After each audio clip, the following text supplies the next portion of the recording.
All right.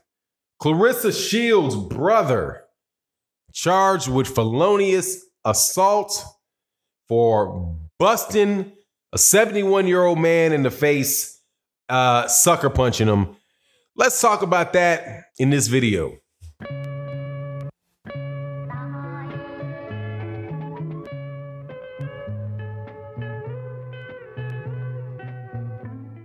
All right, welcome back to the channel, subscribers. If you're not subscribed, please subscribe. Also, hit that like button, hit the share button. Thank you to everybody that comes to the live streams Monday through Friday. OG Boxing Talk on Sunday with myself, KQKC Boxing, Blood Boxing, Curtis Anderson. And thank you to everybody on the Patreon page for your support. It is very, very important. Okay, man, seems like we're getting closer to closure on this Claressa Shields,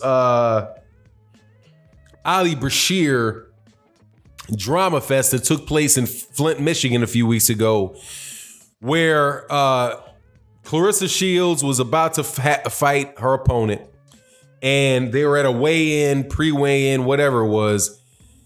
But Ali Bashir and Claressa Shields' sister get into this big altercation. He's talking crazy to her. I can't actually say that I heard what she said to him, but clearly he was incensed at her, and I saw her talking, but whatever. A bunch of drama kicks off. Ali Bashir leaves the stage, sits down, gives a couple interviews as he's sitting down. Next thing you know, he's laying on the floor, unconscious, bleeding, face bleeding, and you see somebody else, a big guy, from what it seems, cameras can be deceptive, running out of the building. So there was a lot of talk about who did it, who was responsible, whether it was somebody on Claressa Shields' team.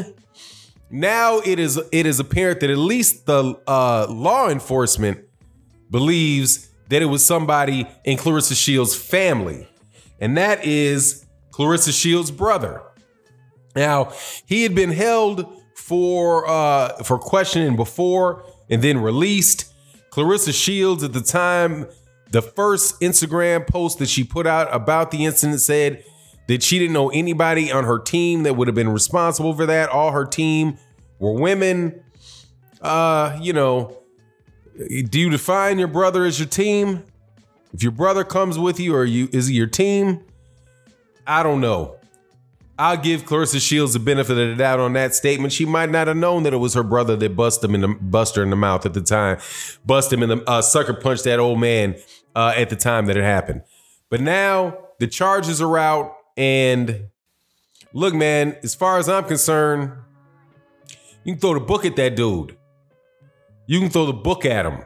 Now, his lawyer is funny, has said what used as a preliminary defense, or at least the statement that he said that he made in the paper, was that Ali Bashir was throwing a lot of defamatory statements around, and that might provide a little context as to what led up to the attack. Now, I'm not from Michigan. I don't know case law in Michigan, but that sounds like a crock to me. And I've said it before, I'm saying it again. If Ali Bashir did not threaten that her brother, I think his name was Arthur Mack, unless Ali Bashir threatened him, or he was at the time that he hit Ali Bashir, unless he was going after that guy's sister, nah, that was just a case of a guy losing his temper, feeling like you were disrespecting his sister, and deciding to take it into his own hands to punish somebody. And that, my friend, is assault. Period. It's just what it is. And nah, man, you gotta go. You gotta go. My understanding is that the punishment for that could be up to 4 years with a weapon. So I don't think there was any weapon involved. But nah, man, and this is something, like I said, this particular topic is about over with. As soon as next thing we'll know, it'll be, a couple 6 months from now, whatever, we're going to find out whether or not, what the punishment for him is going to be. I heard on other boxing channels, people telling me that he already has a criminal record. I cannot validate that, whether that's true or not, but I've heard that. But all those type of things will come into play, and then we'll find out what the punishment for it is. But, in wrapping up this particular issue, I still don't get how anybody could defend what that guy did. And there are people that have come to the page. And I hate this. I hate it. Because so many times, man, I want to disagree with people who are always looking for a reason to say, this guy's a thug, that guy's a thug. This dude needs to go to jail. This guy's a degenerate. See, that's why there's so many prisons. That's why we need more prisons. Thank God there's prisons. Look, no wonder there's so much brutality out there. Look at how these people act. Those people, the people that will find anything to justify. I don't want to go so far as to call them atrocities, but sometimes they are atrocities, or just the unfair and unjust punishment of people. People shouldn't be going to jail for the rest of their life because they got a little piece of plant in their pocket, or they made a couple bucks selling a plant, or go to jail and spend and have not be able to earn incomes for their family because they did something that wasn't a threat to anybody. There wasn't a physical threat to anybody. But when somebody does something like this, I'm forced to agree with the people that say, you need to lock that dude up because that guy can't control himself. I mean, what are you left to when you can just run around, somebody says something you don't like, and you just get to fly off and bust their face open? Somebody says something to your sister that you don't like. Your sister's nobody assaulted your sister. Your sister wasn't in any danger, especially when you're talking about a senior citizen, right? But yet you can just wait a few minutes, sit around, wait for him to turn around a corner and bash his face open. Okay, say that's okay. All right, I think that's okay. Well, what's next? A 14-year-old? What about a teenager? What about a little teenage boy says something to your wife? Hey, man, I'd hit that if I could. You just gonna, oh, hold on. He said he would hit that if he could. He was walking the other direction, looking the other direction. So yeah, I went up and I bust him in his mouth, knocked all his teeth out, concussed him, bleeding on the brain, all that type of nonsense. You just can't you can't feel safe in a world where people would just think that that's okay. And I don't think that there has been a subject on my channel that I have been at odds with more people on, more people that I respect and more people that I generally agree with than this one. Just unnecessary violence.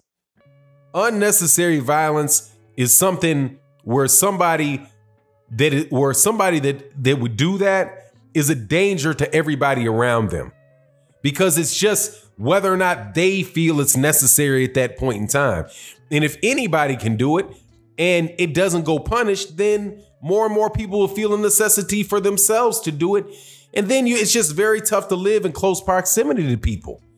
I mean, if we were living in a society where, we were all out, as people were out in the wilderness, and you didn't have to see people and interact with people all the time, if you didn't have to walk through people you didn't have to walk through subways with people and bump into people, and just have a risk at being in an argument or having some type of disagreement, then yeah, maybe that type of stuff would be more understandable or more less serious in my mind, because you wouldn't run such a high risk for this. If this guy, if he did it, I guess I should be fair on that and say, hey, if it winds up that he did it, look, man, this guy needs to be made an example of. And I'm not somebody that is some hardcore, tough on crime type of guy, but violence against children, violence against elderly people, people that would be willing to do that, are people who are substantial dangers in society. This, if he would do something like this under that scenario in that important of a situation, his sister is, if he did it, his sister is a world championship boxer. She's being featured on Showtime, which is something that not a lot of boxers ever get to the level of being able to say that they've done. That's a serious accomplishment, especially for women fighters and black women fighters at that. So if you're willing to do something that stupid under that scenario, under that bright a light, with cameras all around you, you know, what kind of thing are you going to do when nobody's looking, man? It's just, I just can't get with it, man. But honestly, man, I'm really glad that this scenario is coming to an end. I hope this is probably going to be the last video that I do about it. Let me know what you think in the comment section. And with that, I'm out. Peace.